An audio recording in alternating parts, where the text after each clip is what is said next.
أعوذ بالله من الشيطان الرجيم بسم الله الرحمن الرحيم الحمد لله رب العالمين والصلاة والسلام على سيدنا محمد خاتم النبيين وعلى آله الطاهرين وصحابته أجمعين اللهم لا سهل إلا ما جعلته سهلا وأنت تجعل الحزن إذا شئت سهلا رب اشرح لي صدري ويسر لي أمري واحلل عقدة من لساني يفقهوا قولي Ассаламу алейкум рахматуллахи ва баракатух. Құрметті бауырлар, бүгінгі тақырыптың бас қаһарманы ержүрек батыр ұлы сахаби Мәджзәәту ибн Саури әс-Сәдуси радиаллаху анху, Алла ол кісіге разы болсын. Мәджзәәту ибн Саури әс-Сәдуси, Сәдуси руынан шыққан ұлы сахаби ғой. Мәджзәәту ибн Саурин. Ол жайында тарихшылар былай айтқан екен. Мәджзәәту ибн Саурин камиюн басилун қатала миатан мел мушрикина мубаразатан. Бұл ержүрек батыр Мәджзә ибн Саури соғыста, жекпе-жек соғыста 100 мушрикті өлтірген екен.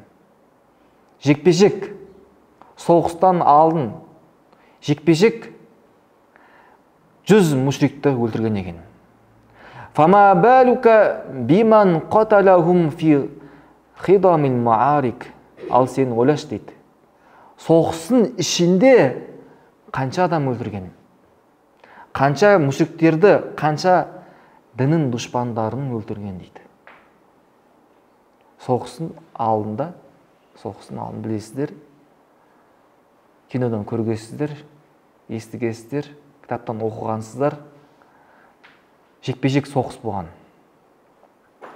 Сол жекпе-жек соғыста 100 мушрикті өлтірген. Ал соғыстың ішінде қанша адам өлтірген белгісіз. Оны ешкім санамағанда, оны Алла біледі. Бұл қандай сахаби ұқсайды? Кім айтады? Әл-Бара ибн Малик радиаллаху анху, білесіздер ме? Ол да жекпе-жек 100 мушрикті өлтірген екен. Міне бұлар дейді, Алланың әскерлері, батырлары. Қадысия соғысынан кейін, Қадысия бұл Ирақ қаласында Парсы мемлекетіне ерген.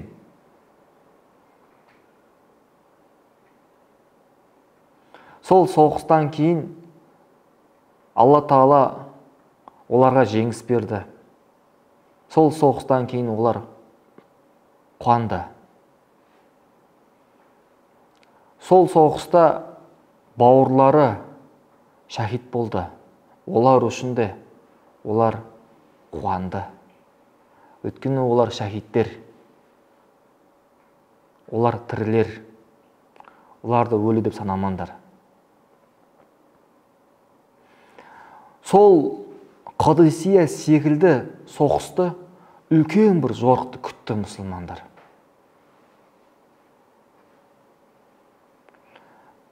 Пайғамбар саллаллаху алейхи уассаламның орынбасары, халифасы Омар радиаллаху анхун бұйрығын күтті. Қашан екінші соғыс болады деп. Не үшін олар мүшрик елін, Парсы мемлекетін тамырымен, түбімен құртысқы келді. Жойды қалады. Алланың сөзі ұлық болу үшін, дін жайылу үшін, ислам жайылу үшін. Олардың осындай үлкен жорықты күту көп уақыт созылмады. Міне Мәдина қаласынан Куфаға Омар радиаллаху анхудың хатшысы келеді. Ол хатшыста ол әскерді Абу Муса Әш'ариге тапсырады. Ол хатта былай жазылған екен: сіздер Басра елден келе жатқан мұсылмандармен бірге қосылып, ары қарай Әхуазға барыңдар дейді. Әхуаз деген ол Парсы мемлекетінің жері ғой. Патша бар, Хурмузан деген патшаны соңына түсіп, оны өлтіріңдер дейді. Сөйтіп, Парсы мемлекетінің ең әдемі, сұлу, әсем қаласы бар. Тустар дейтін. Тарихта біледі оны. Сол Тустар қаласын фатх етіңдер дейді ғой. Осында бұйрық келеді. Бұл әскерді ол уақытта Абу Муса Әл-Аш'ари радиаллаху анху басқарған.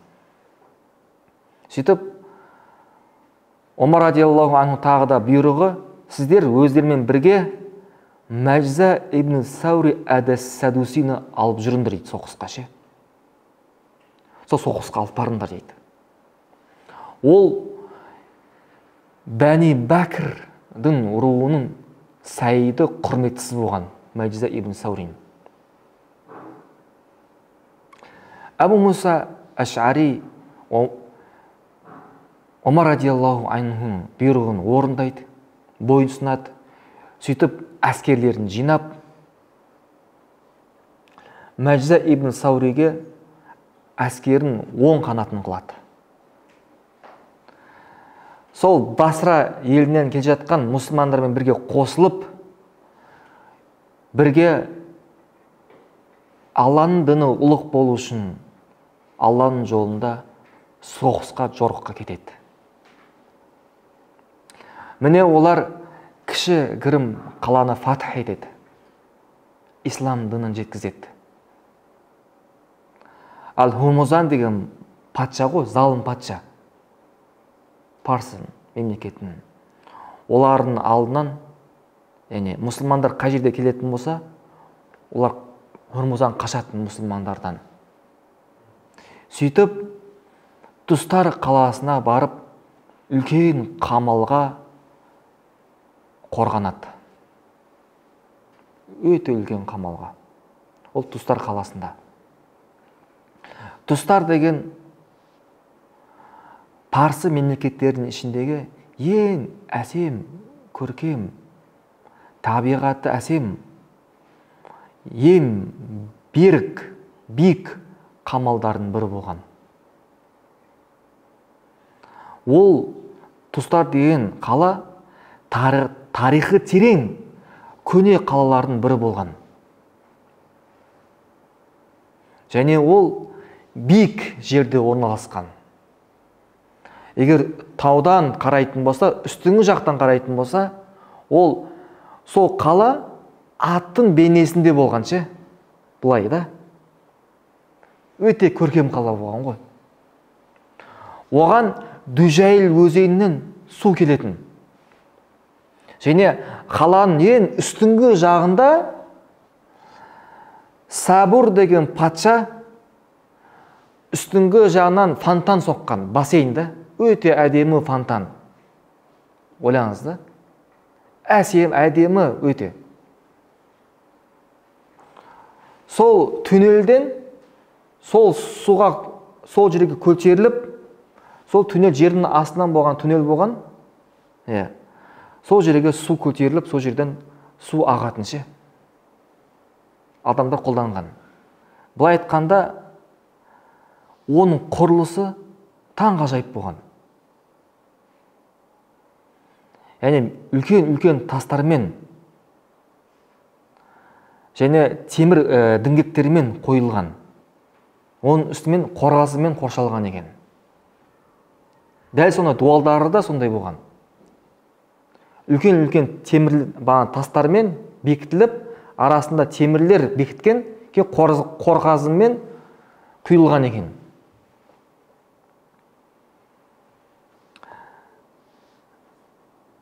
Және Тұстар қаласында айналасында білезік секілді бар ғой, сондай қоршалған үлкен қамалмен ше, бүкіл қаланы.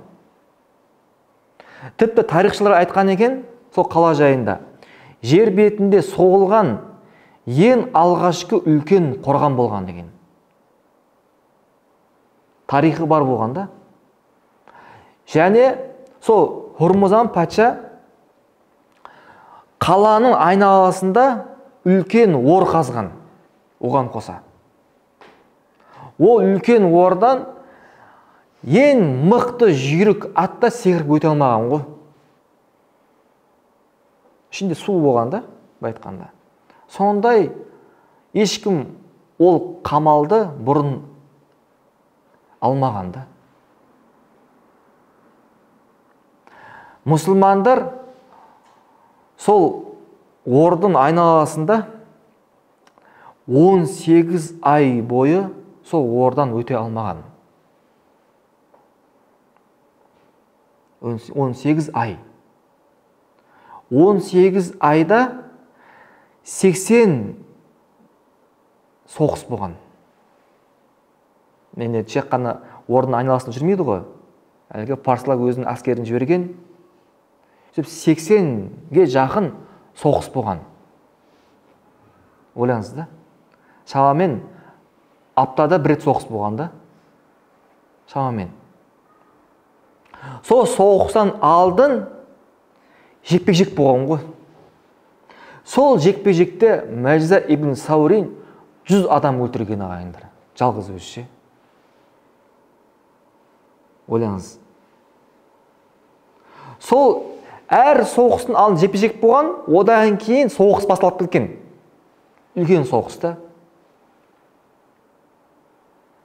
Мәжза ибн Саурин бұл соғыста адамның ақылынан таң қалдыратын,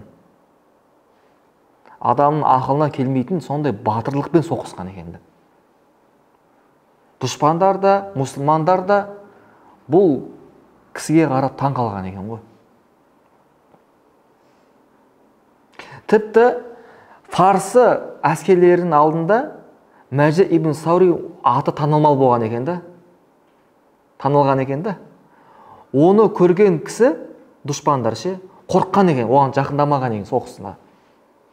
Ал мұсылмандар сол кісі ұлы сахаби болатын болса, одан жігер алып, күш алатын ше.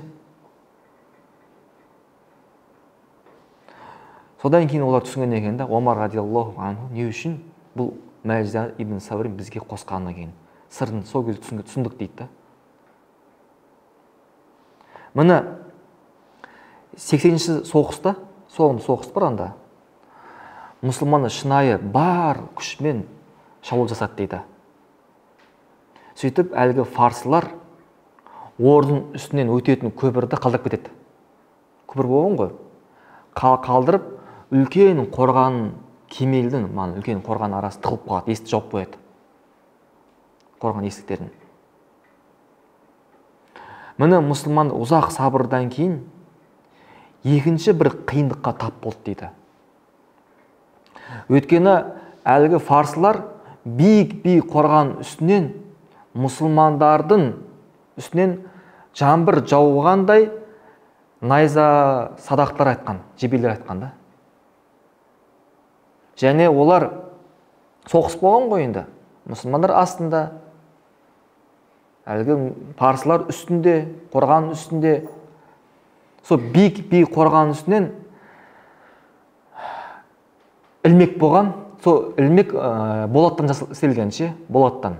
Соны қыздырып, адамдардың үстінен лақтырған. Ол ілмек адамға тиетін болса, сауытымен қарамай іліп алған ше. Іліп шығарған уақытта адам күйіп қалып, денесі сүйегі еттен ажыралып, өлген халде көтерілетін. Немесе өлігі жақын. Сондай сынаққа тап болады мұсылмандар. Білесіздер, сол соғыста кім шахид болады? Аль-Бара ибн Малик, білесіздер ғой. Анас радиаллаху анху сол иығына сауытын ауыр ғой, қадалады ілмек. Сөйтіп әлгі ұлы сахаби өзінің бауыры, туған бауыры ғой. Ештеңеге қарамай қолымен, жалаңаш қолымен ілмекті босатқан уақытта қолындағы барлығы еті сыпырылып түсіп қалады ше. Сөйтіп бұл соғыста шахид болады Аль-Бара ибн Малик. Сол соғыстан алдын о дұға еткен екен да, шын ықыласпен, Аллахым, маған бұл соғыста шахидтікті нәсіп ет деп ше. Алла Тағала оған дұғасын қабыл етті. Міне, осындай қиын сынаққа тап болған уақытта олар шын жүрекпен Алладан дұға етті ше. Дұшпандарына қарсы Аллахым өзінің дұшпанына, біздің дұшпандарымызға қарсы жәрдем беруге деп дұға етті. Міне Абу Муса аль-Аш'ари биік қорғанның үстінен қалай біз өтеміз деп ойланып жатқан уақытта, үмітін үзе бастаған уақытта, сол биік қорғанның үстінен бір кісі жебемен оқ атып, тура қасына оқ түседі, жебе түседі. О да хат болған екен. Хатты ашып қарайтын болса, қараса былай жазылған екен. Ей мұсылмандар, мен сіздерге сенемін деп. Егер сіздер маған және мен отбасыма және маған ергендерге амандық беретін болсаңыздар, мен сіздерге мынау қалаға қалай өтетін жолдарын көрсетемін дейді. Әлгі Абу Муса аль-Аш'ари оған хат лақтырады, жебеге салып, амандық берем дейді. Қараңыздар, ағайындар, Алла субхану ва тағала жәрдемді береді. Шын ықылас болса, күтпеген жерде Алла тағала жәрдем береді. Тіпті діннің дұшпандарының қолынан да жәрдем келуі мүмкін. Сөйтіп әлгі фарсы жігіт негізі мұсылмандарды естіген, уәдеге берген екен, уәдесін орындайтын екен, соларға сеніп, түн қараған уақытта,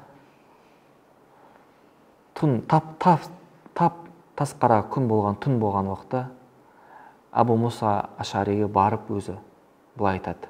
Мен дейді, біз дейді, сол осы Тұстар қаласының беделді адамдарымызын дейді. Әлгі Хурмуз патша залым дейді, мен үлкен ағамды өлтірді дейді.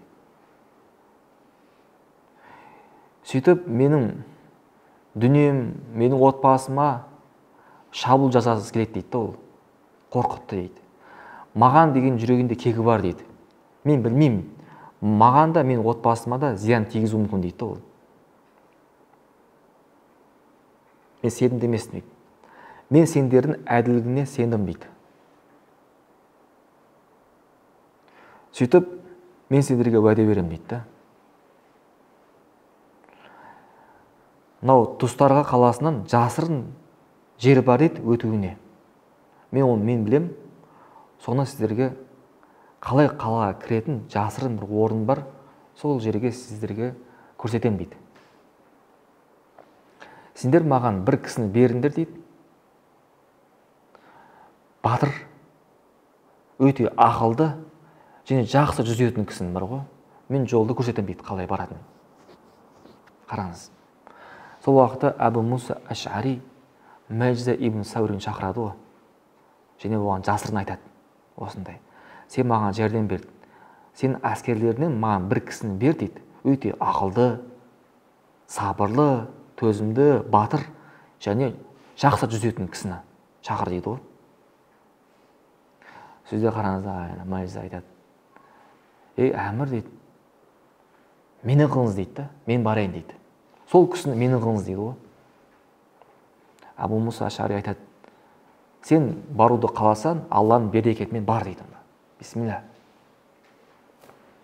Сөйтіп әлгі Абу Муса аль-Аш'ари айтады. Сен бірінші жолды жаттап ал дейді, дұрыстап ше. Не айтады оған? Өсиет айтады. Өсиет, бірінші өсиеті, жолды жаттап ал дейді. Екінші, есік бар ғой, үлкен қалқан есік бар ғой, қай жерден кіретін шығатын есіктер бар ғой. Кейін әлі Хұрмузан патшаның орнын жатта дейді. Кейін оны түсіріп тұрын жаттап ал дейді. Олар енді тұрын көрмеген ғой. Хұрмузан атын естіген, бірақ тұрын болмаған да. Біз секілді қазір сурет деген болмаған да. Фото деген нәрселер. Және бұдан басқа еш нәрсе істеме дейді ғой.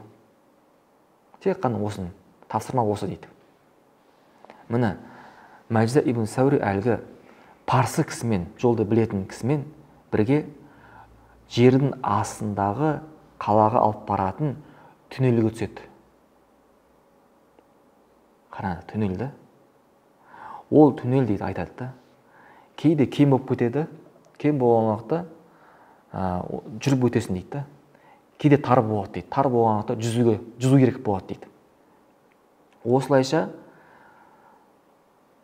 кейін ол түнел дейді көптеген тармаққа бөлінген дейді. Кейде тура кетесің, тура, кейде қисық жолдар бар дейді. Біз сол Мәдинаға, қалаға, Мәдина қала ғой енді. Бізде Мәдина қашаны қалады. Сол қалаға шығып баратқан уақытты көрген уақытта әлгі қасындағы жолды сілтейтін Хұрмузанды көрсетті маған.